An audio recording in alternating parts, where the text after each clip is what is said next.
어느덧 한 해의 반이 지나고 맥주 감사주의를 맞이했습니다. 오늘 맥주 감사주의를 맞이해서 제가 여러분께 수학 문제를 하나 내드리려고 합니다. 한번 맞춰보시기 바랍니다. 화면 좀 보여주시죠. 가장 쉬운 수학 뭘까요? 가장 쉬운 수학은 받은 상처를 세어보는 것이고, 가장 어려운 수학은 받은 은혜를 세어보는 것이다. 이 말이 무슨 뜻인지 이해가 되시나요, 여러분? 가장 쉬운 수학만 잘 풀고 사는 것이 우리의 모습입니다. 세상에서 받은 상처만 기억하는 것이죠. 하지만 잘 기억해 보시기 바랍니다.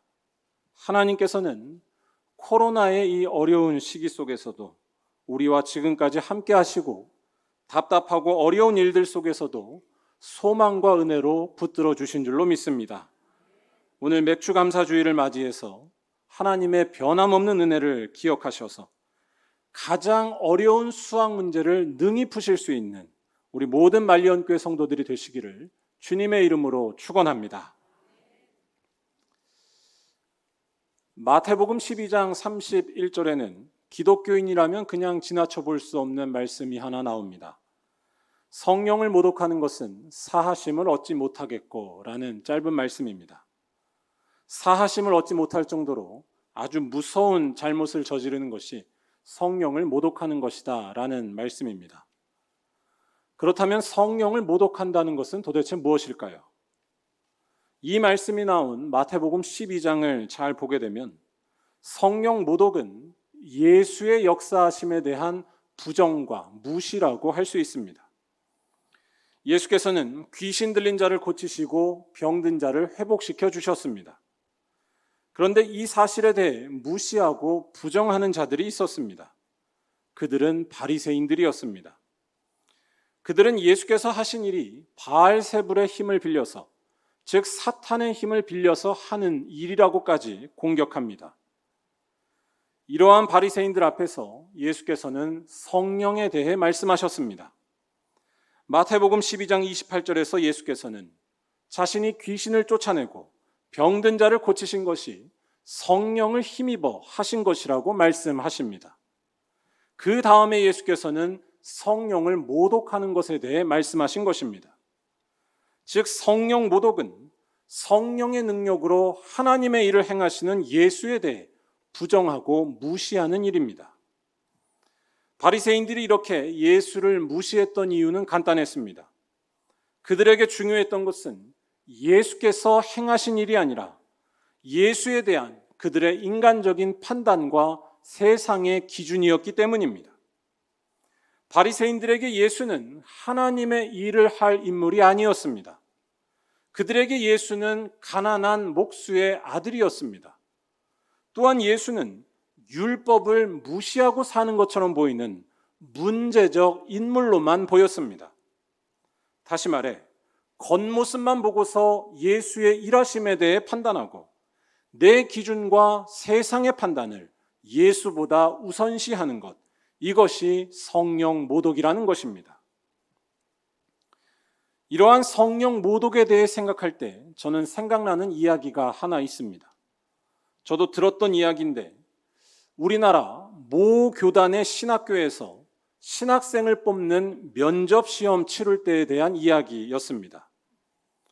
이 학교에서 면접시험을 볼 때면 학생들에게 갑자기 시키는 것이 하나 있다고 합니다. 면접관 앞에서 즉석으로 방언 기도를 하는 것이었습니다. 면접을 하다가 면접관이 갑자기 방언 기도 한번 해보세요 라고 하면 즉각적으로 방언 기도가 튀어나와야 하고, 그렇지 않으면 탈락이라는 이야기였습니다. 지금은 어떠한지 저도 잘 모르겠습니다. 하지만 저는 이 이야기를 처음 들었을 때 대단히 충격적으로 느껴졌습니다. 방언을 중요시하려는 마음, 또 신앙적으로 뜨거운 학생을 찾고 싶은 마음은 100번 이해할 수 있습니다. 하지만 그렇다고 해도 방언을 사람을 평가하는 도구로, 그것도 입시를 위해 점수 매기는 도구로 삼는 것은 도무지 이해하기가 어려웠습니다. 만약에 이때 긴장해서 방언을 하지 못했다면 어떻게 할 것입니까?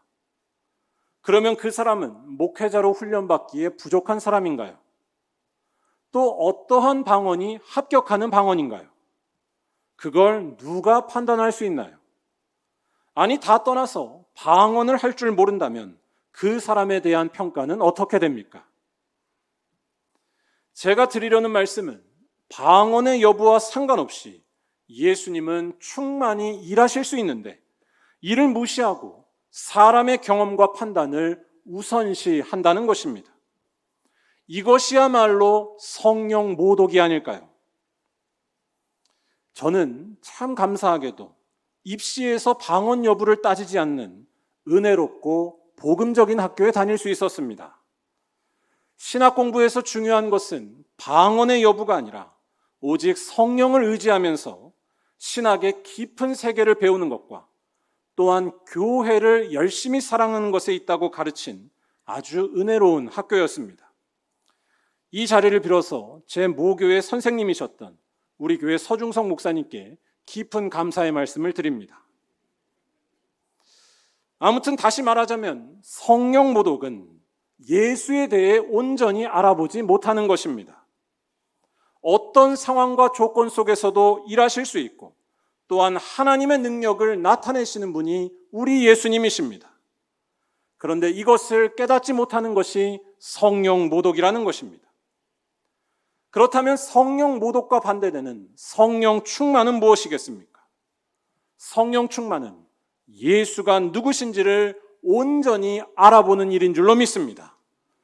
초라해 보이는 예수의 십자가였지만 그 십자가에서 온 세상이 구원받는다는 것을 깨닫고 알게 되는 것입니다. 그리고 이와 같이 예수를 온전히 알아보는 능력이야말로 오늘 우리가 맞이한 감사주일에도 꼭 필요하다는 말씀입니다. 진정한 감사의 능력은 예수가 누구신지를 온전히 깨닫고 그분과 함께할 때만 생기는 줄로 믿습니다. 이 예수를 알고 만날 때에 절망 중에도 감사할 수 있으며 아픔 중에도 감사할 수 있으며 답답할 때에도 감사가 터져 나온다는 것입니다. 예수께서 내 삶의 어떠한 순간에도 살아계셔서 우리를 반드시 구원과 생명으로 인도하심을 알기 때문입니다. 기독교에서 감사는 단순히 무언가 잘 되어서 하는 감사가 아닙니다. 잘 되든 못 되든 예수로 인해 항상 감사할 수 있는 가장 강력한 감사라는 것입니다. 그래서 사도 바울은 고린도전서 15장 57절에서 감사해야 하는 이유에 대해 이렇게 고백했습니다. 우리 주 예수 그리스도로 말미암아 우리에게 승리를 주시는 하나님께 감사하노니. 아멘. 제가 이런 말씀을 길게 드린 이유는 오늘 말씀도 우리들에게 예수님에 대한 중요한 질문을 던지기 때문입니다. 과연 우리들은 이 예수를 온전히 알아보는 능력을 가졌는가에 대한 질문입니다. 오늘 말씀에서 예수께서는 어릴 때부터 자라온 고향에 찾아가셨습니다. 그런데 예수께서는 이 고향에서 환영받지 못하셨습니다. 고향 사람들이 예수님을 무시하고 배척하는 것이었습니다. 3절에 이 고향 사람들이 한 말이 나옵니다. 이 사람이 마리아의 아들 목수가 아니냐, 야고보와 요셉과 유다와 시몬의 형제가 아니냐, 그 누이들이 우리와 함께 여기 있지 아니하냐 하고 예수를 배척한지라. 이 말씀이 나오기 전에 예수께서는 먼저 회당에서 가르치시는 중이었습니다. 2절 말씀에 그때 예수님의 가르침이 아주 놀라웠다는 사실을 전합니다. 하나님의 권세 있는 가르침이 바로 예수님의 가르침이었다는 것입니다. 하지만 예수님의 고향 사람들은 이런 사실을 그대로 받아들이지 않았습니다. 그들은 예수가 그런 일을 할 인물이 아니라며 무시하고 있었습니다. 3절에 나오는 이 고향 사람들이 한 말 중에 마리아의 아들이란 말이 이 사실을 잘 나타내 줍니다. 성경에서 누군가의 이름을 거명할 때는 어머니가 아닌 아버지를 부르는 경우가 보통입니다. 예를 들어서 예수님의 제자 중에 야고보라는 이름을 가진 제자가 2명 있습니다. 이들은 다 누구누구 어떤 아버지의 아들이라고 불렸습니다. 세베대의 아들 야고보와 알페오의 아들 야고보라고 불린 것이었습니다. 그런데 오늘 말씀에 나오는 예수님의 고향 사람들은 예수님에 대해 부를 때에 마리아의 아들이라고 부르고 있습니다. 아버지의 이름을 부르지 않는다는 것이 무엇을 의미하겠습니까? 이것은 예수님의 출생에 대해 의심스럽게 생각하고 있었던 당시 사람들의 편견과 비난을 보여줍니다. 남자와 동침하지 않은 동정녀에게서 탄생하신 분이 예수님이십니다.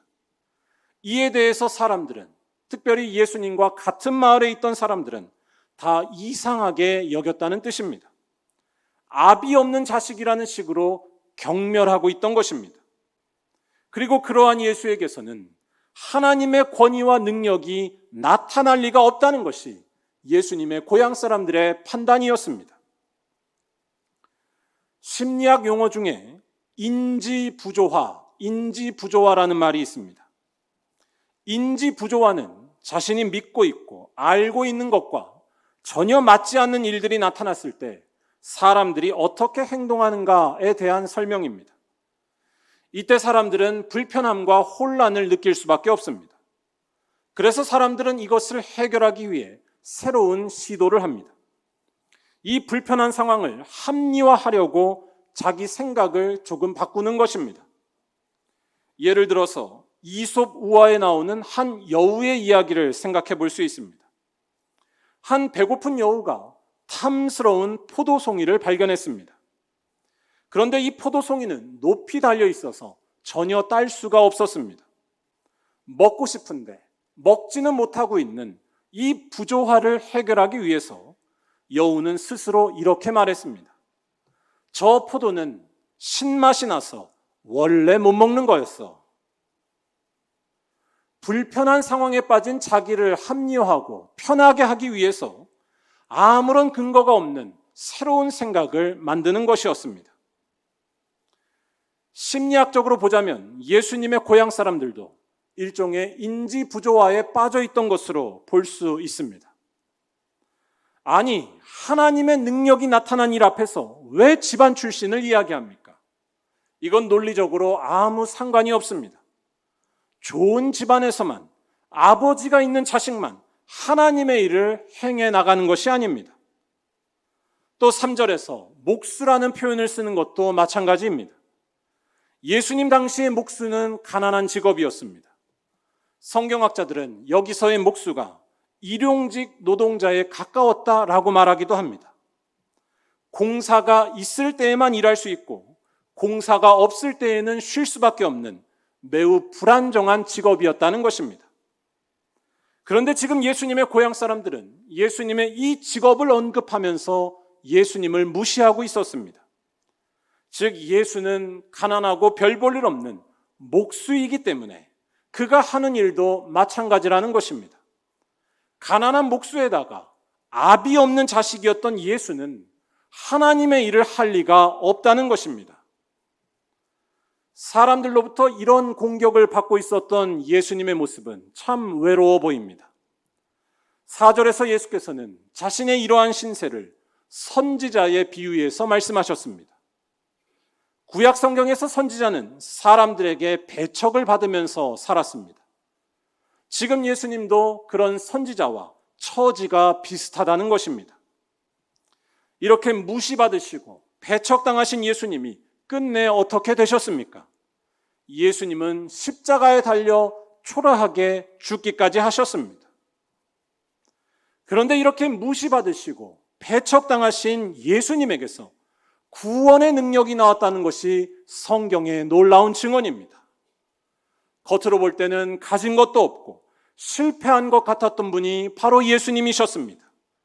하지만 그 예수님의 초라한 십자가가 온 세상을 구원하는 하나님의 능력이 되었다는 것입니다.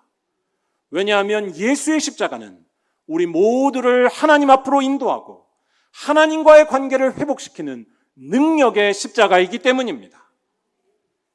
이 사실을 잘 알기 위해서는 우리의 평상시 생각을 잘 돌이켜봐야 합니다.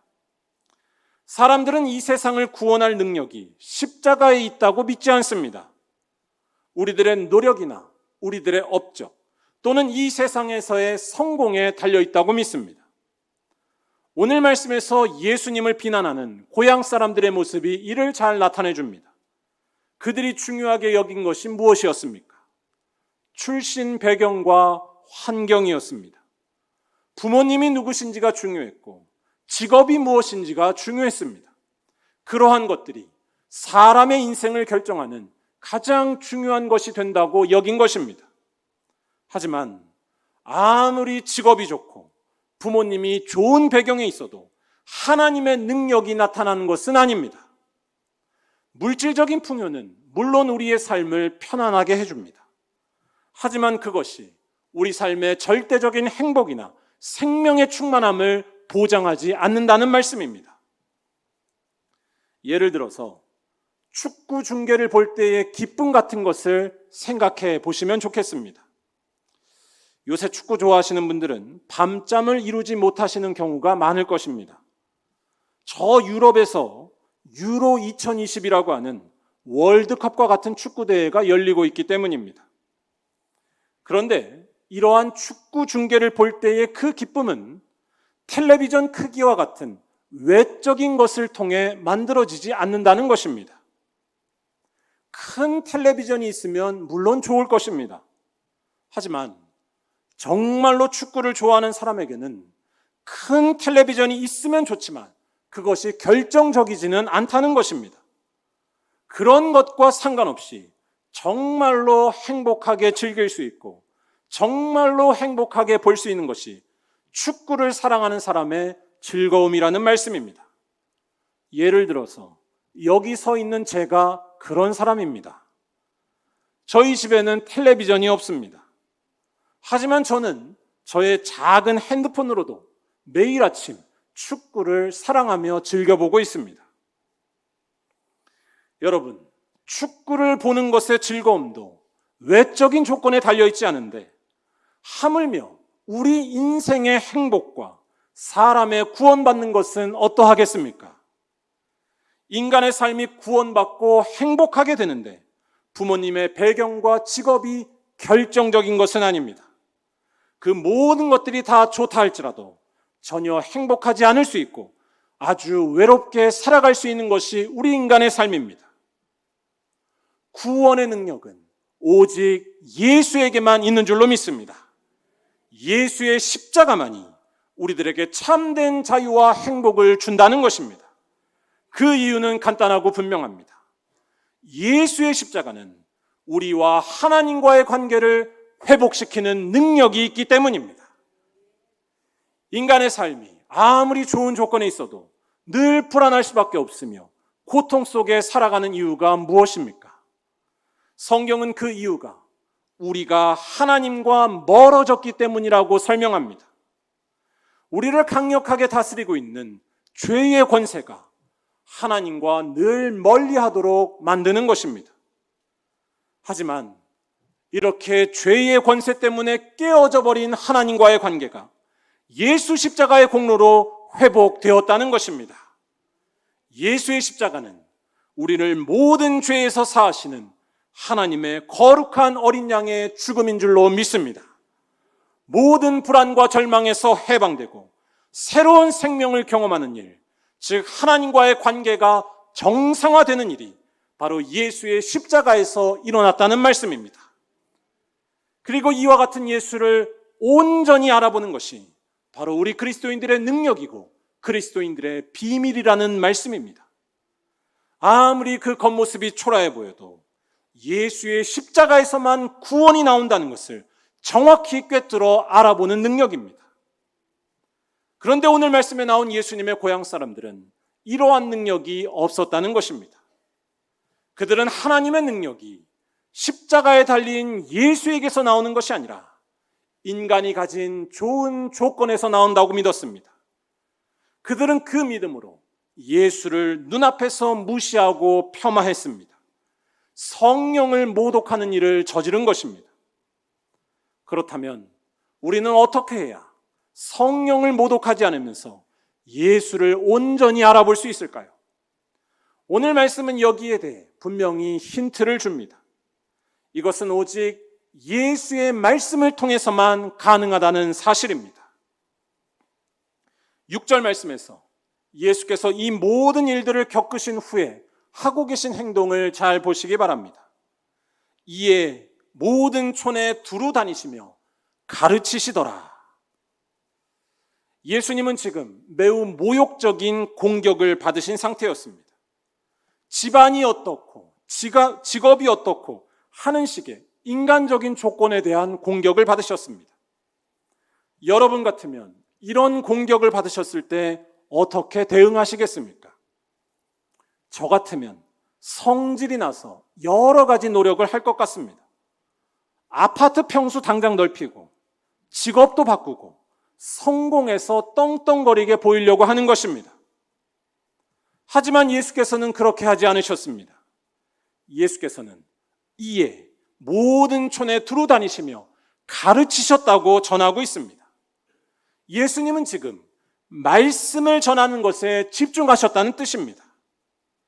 말씀을 전하신 것에 집중하셨다는 이 말씀은 우리들에게 분명한 메시지를 줍니다. 예수님은 지금 자기의 온전한 정체를 알려주기 위해서 다른 것을 하지 않으시고 말씀을 들려주시는 중이었습니다. 즉 예수를 온전히 깨닫고 알기 위해서는 오직 그분의 말씀에 집중하고 그것을 붙들며 살아야 한다는 뜻입니다. 예수님이 하나님의 아들 되심을 아는 길은 오직 말씀을 읽고 성경을 가까이 하는 것에 있는 줄로 믿습니다. 십자가의 능력과 권세는 성경만이 깨닫게 해주는 것이지 우리 삶에 기적이 일어나고 세상에서 성공해서 알게 되는 것이 전혀 아니라는 말씀입니다. 그리고 이와 같이 말씀에 집중해서 예수를 진정으로 알아보게 될 때에 우리는 진정한 감사의 능력을 갖게 된다는 것입니다. 왜냐하면 우리가 진정으로 알게 된 그 예수는 어떤 절망과 아픔 중에도 살아계시며 우리에게 반드시 구원과 소망을 주시는 분이기 때문입니다. 예수가 누구신지 알고 그를 온전히 믿으면 어떤 순간에도 하나님에게서 벗어나지 않는 줄로 믿습니다. 인생에 폭풍이 몰려와도 하나님의 자녀인 것이고 억울하고 답답한 일이 있어도 하나님의 생명에서 벗어나지 않는다는 것입니다. 예수를 알고 그를 온전히 믿으면 누구든지 하나님의 자녀가 되는 권세가 있다고 성경은 우리에게 분명히 약속하고 있기 때문입니다.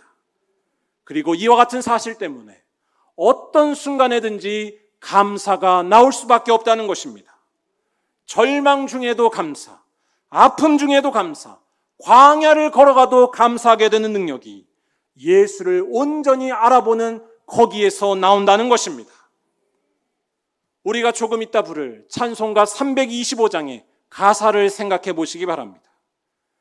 예수가 함께 계시면 시험이 오나 겁이 없습니다. 기쁨의 근원 되시는 예수가 나와 함께 하시기 때문입니다. 이 세상 사는 동안에 예수를 위해 살아가면 아무런 부족함이 없게 됩니다. 무한한 복락을 우리에게 주시기 때문입니다. 다시 말해 예수가 누구인지 알고 그를 위해서 사는 것만이 무한한 감사의 원동력이 된다는 말씀입니다.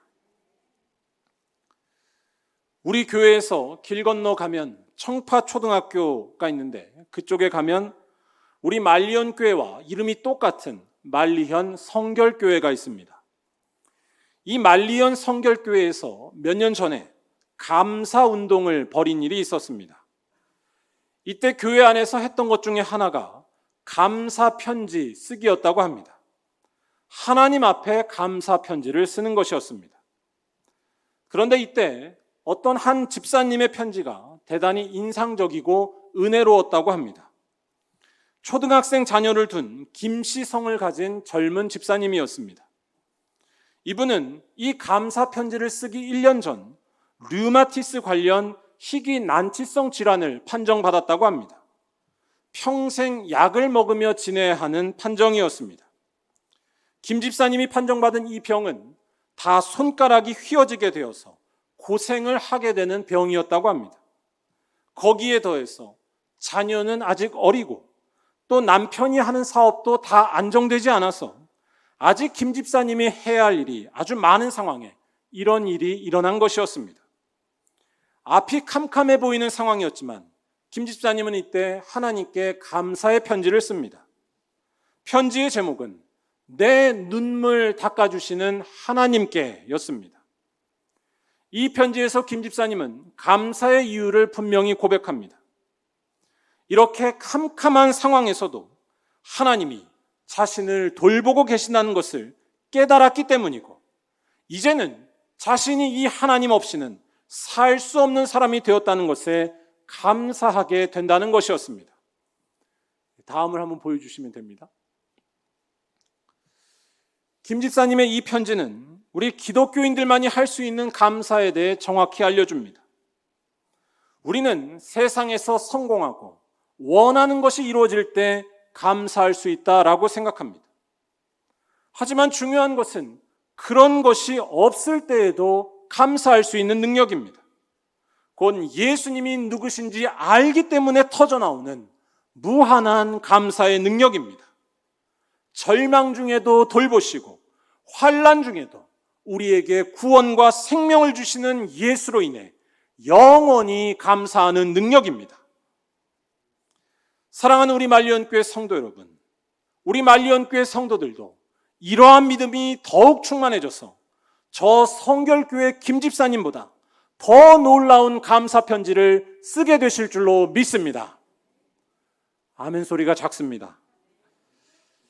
이러한 감사 편지를 쓰시려면 이제 어떻게 하셔야 되겠습니까?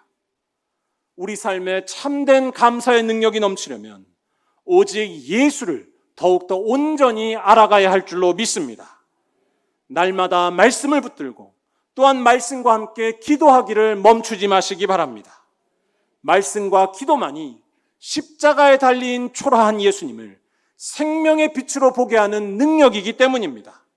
그러한 믿음이 있을 때에 어떤 순간에도 감사가 터져나오는 놀라운 능력이 생긴다는 것입니다. 눈물이 나도 감사, 배고파도 감사, 끝내는 언젠가 우리들에게 찾아올 죽음 앞에서도 감사가 나오는 주님의 신실한 자녀로 영원토록 살아가는 것입니다. 또한 이 예수를 단순히 아는 것에만 그치는 것이 아니라 그를 따라갈 때에 더 큰 감사의 능력이 넘치게 될 줄로 믿습니다. 예수를 온전히 따라가기 위해서 이웃을 내 몸처럼 섬기는 것을 다시 한번 실천해 보시기 바랍니다. 거기에 더 큰 기쁨이 있고 거기에 더 큰 감사가 숨겨져 있습니다. 예수께서는 사도행전 20장 35절에서 분명히 말씀하셨습니다. 주는 것이 받는 것보다 복이 있다. 예수를 따라가면 더 큰 기쁨이 있게 되고 더 큰 은혜와 감사가 넘치게 된다는 말씀입니다. 바라기는 오늘 맥주감사주일 이러한 믿음으로 다시 한번 무장하셔서 언제 어디서나 감사할 수 있는 말리언교회 모든 성도들이 다 되시기를 주님의 이름으로 간절히 축원합니다. 기도하겠습니다.